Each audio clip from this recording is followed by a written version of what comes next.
Hello everyone, I welcome you all in Gangotri Group of Schools. I am Vishal Tyagi, Faculty of Mathematics. तो बच्चों last lecture हम miscellaneous problems discuss कर रहे थे, वही आज भी करेंगे हम, ठीक है। तो अभी हमारे सामने दो प्रॉब्लम्स हैं, इनको जल्दी से सॉल्व करते हैं। ये क्या है?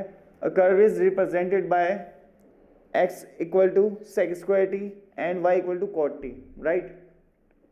If tangent at p on the curve where t equal to pi by 4, okay, meets the curve again at q, then pq is, right? तो ऐसा कुछ बोला है इसने, तो देख लेते हैं क्या करना चाहिए। मैं ये कह रहा हूँ t equal to pi by 4 पे tangent, t equal to pi by 4 पे, तो सबसे पहले तो हम dy बाई dx निकालते हैं, ठीक है, तब जाके t equal to pi by 4 रखोगे, क्योंकि टेंजेंट की इक्वेशन के लिए एक पॉइंट चाहिए और एक स्लोप चाहिए। एक तो ये हो गया कि t को पाई बाय 4 डाल दो तो वो पॉइंट मिल जाएगा। अब dy बाई dx निकालने के बाद t को पाई बाय 4 डालोगे तो उस पॉइंट पे स्लोप मिल जाएगा, ठीक है। चलो ऐसे देख लो, पॉइंट इज कितना हो जाएगा, चलो ऐसे दिखा देता हूं, pi by 4 and cot pi by 4, that is 2,1। क्या आ गया? 2,1। क्लियर बच्चों? ओके, अब आ जाते हैं कि इस पॉइंट P पे, ये P पॉइंट है, राइट, इस पे टेंजेंट ड्रॉ की जा रही है। अब उसका स्लोप चाहिए मुझे, तो उसके लिए मुझे dx अपॉन dt निकालना पड़ेगा सबसे पहले तो वो हो जाएगा 2 sec t, and sec x का क्या होता है, या sec t का, sec t इंटू 10t, तो कितना आ गया? 2 sec square t into 10t। All right, ये आ गया dx बाई dt। अब देख लेते हैं dy by dt, that is minus of cosec square T बच्चों। तो dy बाई dx क्या हो जाएगा, इन दोनों का डिवीजन, राइट, तो ये आ जाएगा cosec square T upon 2 times of sec square T into 10t। dy by dx होगा dy by dt upon dx by dt, तो दिस अपॉन दिस, ये मैंने यहाँ पे लिखा है। क्लियर है? ओके, इसे कैसे लिख सकते हैं भाई? कोसेक को नीचे लाऊंगा तो साइन बनेगा, और सेक को ऊपर लाऊंगा तो कोस बनेगा। क्लियर है? तो ये बन गया कॉट स्क्वायर, और नीचे भी कॉट है, 10 ऊपर जाएगा तो नीचे, सॉरी ऊपर क्या बन जाएगा? कॉट, तो क्यूब आ जाएगा एक्चुअल में बाय 2। क्लियर? अब dy by dx at t equal to pi by 4, तो कितना आया? -1/2। कितना आ गया? -1/2। तो लाइन की इक्वेशन आ जाएगी 1 एंड -1/2 x माइनस 2। क्लियर बच्चों? तो ये आ गया 2y minus 2 minus X plus 2, 2y plus X equal to 4, 2y plus X is equal to 4। Clear? 2y plus X equal to 4, ये आ गई इक्वेशन ऑफ टेंजेंट, ठीक है, इक्वेशन ऑफ टेंजेंट है। अब ये टेंजेंट इस कर्व को किसी एक पॉइंट पे कट कर रही है, ठीक है, और फिर उसकी लेंथ निकालने को बोला है, तो देखते हैं, कोई दिक्कत नहीं है। तो देखिए, या तो हम यहां से कर्व निकाल लें, एक तरीका तो ये हो गया। कैसे? देखो भाई, x दिया हुआ है sec स्क्वायर टी, इसको लिख सकता हूं 1 plus ten square T. Clear है? 1 plus ten square T. All right, और ये क्या है? y कितना है? cot t। इसका मतलब यहां से मैं लिख सकता हूं कि 10t जो होगा वो 1/y होगा कि नहीं? और इसको मैं यहां पे पुट कर दूंगा, तो x कितना आ जाएगा? 1 प्लस 1 अपॉन वाई स्क्वायर, या वाई स्क्वायर को क्या लिख सकता हूं? देखो ध्यान से, x minus 1 upon Y square, तो Y square is nothing but this, Y square is equal to 1 upon X minus 1। तो ये कर्व है कुछ, इसको ये टेंजेंट कहाँ पे कट करती है?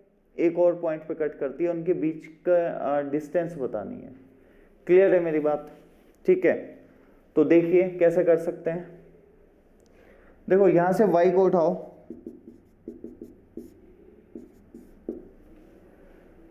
ठीक है, 4 माइनस एक्स बाई टू, यहाँ से y इसमें पुट कर देते हैं, 4 माइनस एक्स बाई टू का whole square X minus one. एक काम तो ये हो जाएगा, ठीक है, एक काम तो यहाँ से हम कर सकते हैं, कोई और दूसरा कुछ किया जा सकता है, तो ये मुझे बेटर नहीं लग रहा है, तो चलो वही थ्योरी का यूज करके देखते हैं एक बार।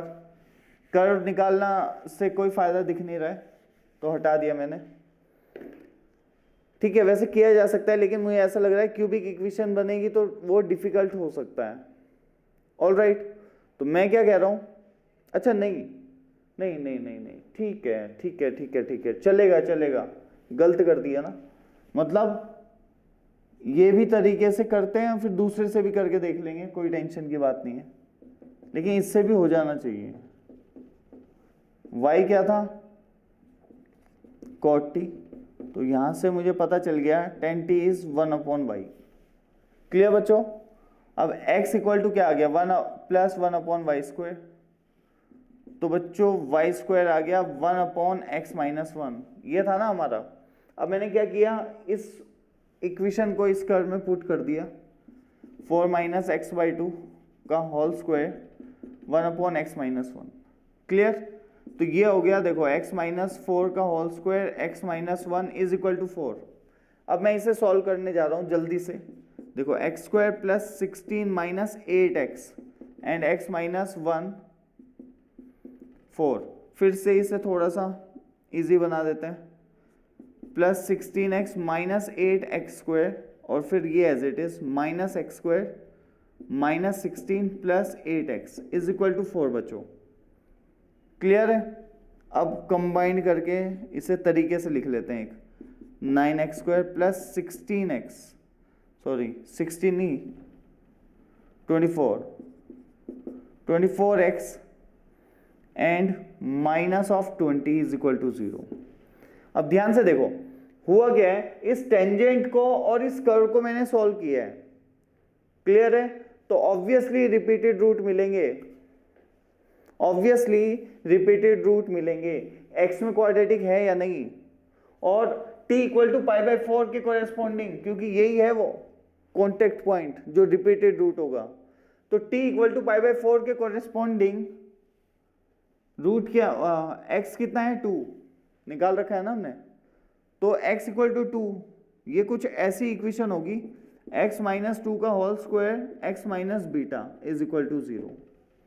बात समझ रहे हो बच्चों, ठीक है, तो मैंने कहा ठीक है ये तो बात सही है, मैंने कहा alpha plus beta plus gamma कितना है इस केस में, 9 दिख रहा है सबको, alpha plus beta plus gamma 9, और दो रूट तो 2 2 ही है इसके, तो मैंने कहा लो 2 plus 2 plus gamma is equal to 9, तो गामा कितना आ गया 5, तो दूसरा रूट आ गया बच्चों हमारे पास, जहां पे कट करेगा वो कौन सा है 5। क्लियर है, अगर फिर भी यकीन नहीं हो रहा कि ऐसा होगा, तो मैं कह रहा हूं एक और तरीके से गामा निकाल के देख लेते हैं, सेम होना चाहिए। तो प्रोडक्ट ऑफ रूट निकाला मैंने, अल्फा बीटा गामा, वो कितना होना चाहिए इस हिसाब से 20, और अल्फा और बीटा क्या है 2 2 2 इंटू 2, तो यहां से भी गामा देखो कितना आ गया 5, सही है ना।